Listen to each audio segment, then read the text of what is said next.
Hey guys, Paul here with the What the Hell podcast. Back on our theme, is Jesus God?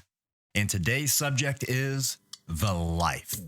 Now, you might be surprised to find out that the statement Jesus is God is not found anywhere in your Bible.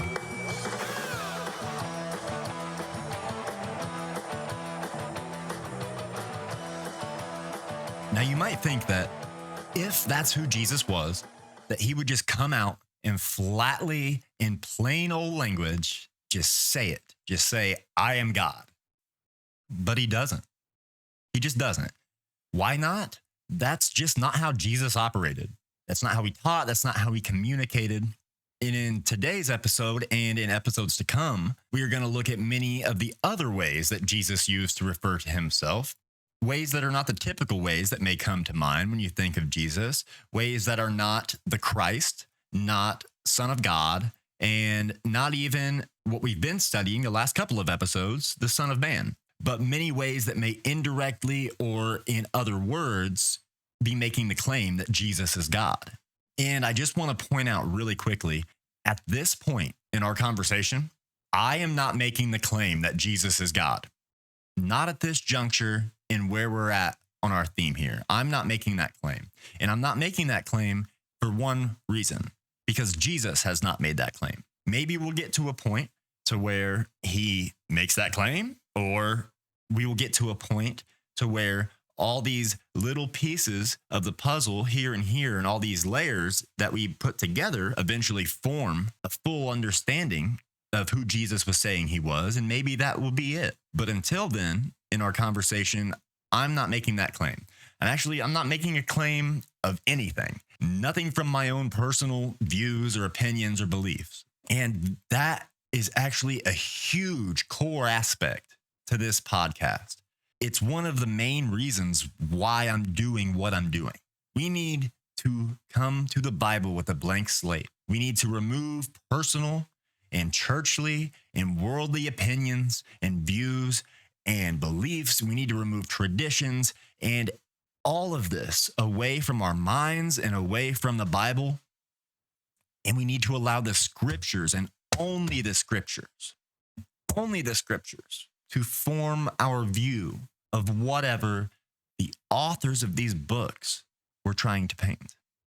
Do you understand? Are you with me? Okay, thus far, we have discovered Christ is the majority view others had of Jesus, and the Son of Man, the primary view Jesus held of himself.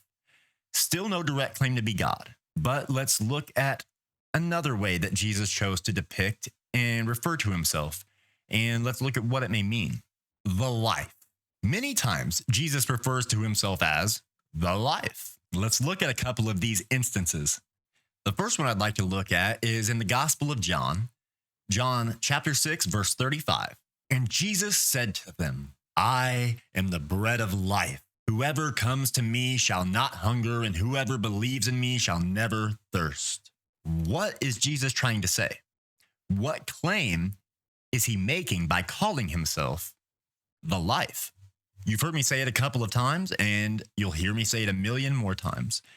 Context is everything when reading the Bible. So allow me to add a little bit of context. Just prior to making this statement, there is what has become known as one of the most famous Jesus stories ever told. It was one of the most famous in the days of Jesus, and it is one of the most famous still today.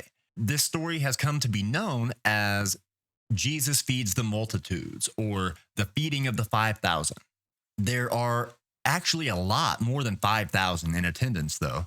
It says there were 5,000 men, not including the women, wives, and children of the men. So the exact number, who knows? It's really not that important, the exact number. The point is that there is a lot. So thousands and thousands of people gather, and Jesus delivers a sermon. The sermon goes on for quite some time, as any good preacher or Bible teacher will do. It goes on for a long time. The audience is captivated, but they grow weary and they grow hungry and grumpy, as humans tend to do. And out of this situation, Jesus uses it, and Jesus does a thing.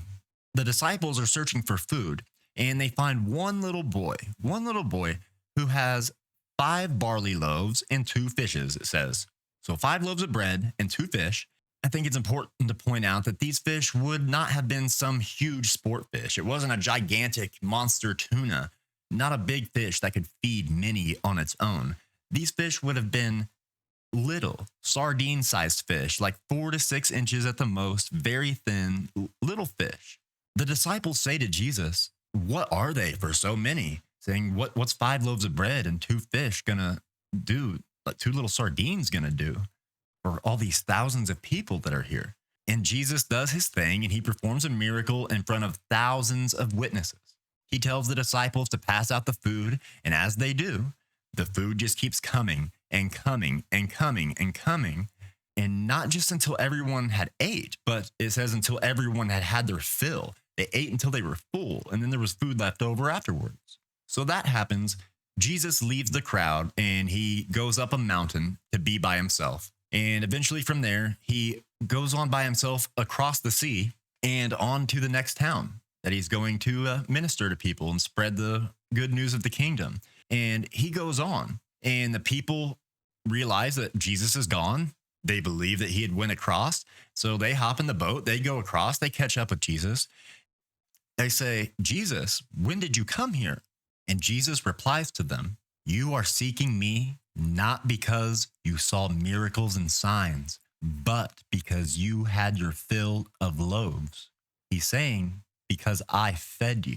And he goes on to say, "Do not work for the food that perishes, but work for the food that endures to eternal life, which the Son of Man will give to you." There's that Son of Man title that Jesus likes to use. Jesus just said that he is the food and the Son of Man, in that he is feeding the people of God. And then the people say in reply to Jesus, they say, no, our fathers ate the manna in the wilderness. As it is written, he gave them, he meaning God gave them bread from heaven to eat. Quick backstory as to what they're talking about right there. In the scroll of Exodus, it is the second scroll in the Hebrew Bible. The Hebrew people become enslaved by Pharaoh and the Egyptians. And God chooses Moses as a conduit, as a deliverer, a redeemer of the Hebrew people. The Hebrew people were eventually set free from Egypt, free from bondage, and they flee. And you know this story, I'm sure. They flee from Egypt, the Red Sea is parted, and they escape. They escape their slavery from Pharaoh in Egypt. They flee and they find themselves stuck, and they find themselves wandering in the wilderness, and they're wandering and wandering for a very long time, and they become weary and grumpy, hungry, and to the point of starvation. Sound familiar? A hyperlink connection to the story that we're talking about. So they're starving. They're in bad shape, very bad shape. So bad that many start to grumble and say, "Hey guys, let's just go back. Let's go back and be slaves in Egypt. It was way better than this. At least there we weren't wandering around in the middle of nowhere and going to die starving to death."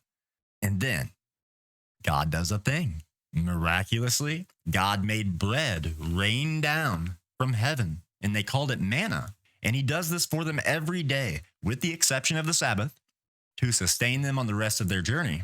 So they are saying to Jesus that the bread given from heaven to feed us, God's people, in response to Jesus, they're saying that manna, that bread, that was the bread from God, from heaven, given to feed us, God's people. And Jesus says back to them, "The bread of God is he who comes down from heaven and gives life to the world." So what they're saying to Jesus is, no, you're not the bread of life. The bread of life, the bread from heaven, was that bread that fed our ancestors out in the wilderness. That was the bread from heaven. And Jesus replies with one of the classic Jesus replies, classic Jesus comebacks, whatever you want to call it. Jesus does it better than anyone. He does it time and time again. It's so amazing. The people who are confused or people trying to trip him up. And in his teachings, he just has these on point replies where you would think that there's no way out of the hole that seems to have been dug for him. But you realize he was never in a hole. And Jesus says to them, "The bread of life is he who comes down from heaven and gives life to the world. They say to Jesus, "Sir, give us this bread always." And Jesus says to them, "I am the bread of life. Whoever comes to me shall not hunger, and whoever believes in me shall never thirst." He said he is the bread of life. Again, there's no direct claim like we would like him to have made and just come out and plainly say, "I am God." Instead, he says that he is life. And I'm not going to tell you how to take that statement. If he wanted it to be more clear and more concise, he would have done it that way. But he didn't. So neither will I. You do what you want with that. You put together the pieces and do what you will with that. But for me, the thing that makes that statement what it is the fact that just for him to get to the point in time where he made that statement at all is kind of crazy. So just for him to get to that point, it was drawn out over some time, at the very least a couple of days. And over the course of 3 monumentally huge biblical stories, over the course of several teachings, many questions, and constant back and forth, and all of that ending and culminating with the statement that I am life. That says to me that he was making a huge statement by what he said. Okay, the next one we're going to look at is in John chapter 11. We're going to read verses 25 and 26 first. And Jesus said to her, "I am the resurrection and I am the life. Whoever believes in me, though he die, yet he shall live. And everyone who lives and believes in me shall never die." Do you believe this? Again, we have Jesus calling himself the life. What does he mean by that? Well, the best way to know is not trying to put together your own spin on what you think he means, but to just look at the response given back to what he just said in the very next sentence. Verse 27, she said to him, "Yes, Lord, I believe that you are the Christ, the Son of God, who is coming into the world." In that very next sentence there in verse 27, she made it very clear what he was saying by him saying, "I am the life." Or at least, let me say it differently. At least it was clear as to how she perceived what he was saying by calling himself the life, because he says, "I am the life." And instantly she says, "Yes, Lord, Christ, Son of God." And I'll let that speak for itself too. We're going to look at one final the life example. And this is probably the most famous instance of this, one of the most famous and beautiful Jesus quotes there are, period. Context is everything. So allow me to set the scene. We are at the time of the Last Supper. Jesus is telling his disciples that he is going to be killed and that he's going to be leaving. And where he was going, that they couldn't come with him. Not right now anyways. But that they do know the way. They didn't understand what Jesus was saying. And that's nothing new. Throughout the whole gospel, the disciples are confused for 90% of it. All the time, Jesus is saying these things that make them just say, "What?" And mind boggled, scratching their heads and just confused. But it was okay for them because up to this point, they just rolled with it. They knew who he was or perceived him to be. They just continued to follow him and learn from him, hoping that these things that they didn't understand at the time would become clear in time by being with him, watching him and learning from him. So this is nothing new, but the difference here is that Jesus says something that made them say, "What?" and scratch their head, but also that now he's leaving and where he's going that they can't come right now.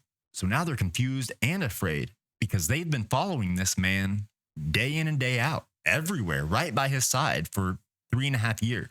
So they don't know what's going on. They don't know how to take this. And they say, "If we don't know where you are going, how then can we know the way?" Then Jesus says it. Gospel of John, chapter 14, verse 6. Jesus said to him, "I am the way, and I am the truth, and I am the life. No one comes to the Father except through me." Beautiful. The way, the truth, and the life. And then the very next couple of verses, if you read on, I highly suggest you do. He says, "If you would know me, you would know him, meaning God. So you do know him and have even seen him. That's exactly what he says. I'm not going to add anything else or elaborate any further on that either. I'm going to allow that to speak for itself. I'm going to allow you to make those connections in your brain and do what you will with that. Like I said, we're trying to take all these little different pieces of the puzzle and put them together and add a layer upon top of layer of all of these things and hopefully form a full, concise, and satisfying picture of who Jesus thought he was. If you're following along through these episodes, I'm sure we're going to come to the same conclusion. If we wipe it all clean and let this form our view, I'm certain of it. But I'm going to let it do its work. I'm not going to do anything for you besides present it. Next episode, we're going to look at another way that Jesus used to refer to himself and another way he thought of himself. And hopefully we can add another layer onto that and form a full answer to our question. Is Jesus God? I'm Paul, the What the Hell podcast. I'll see you next time.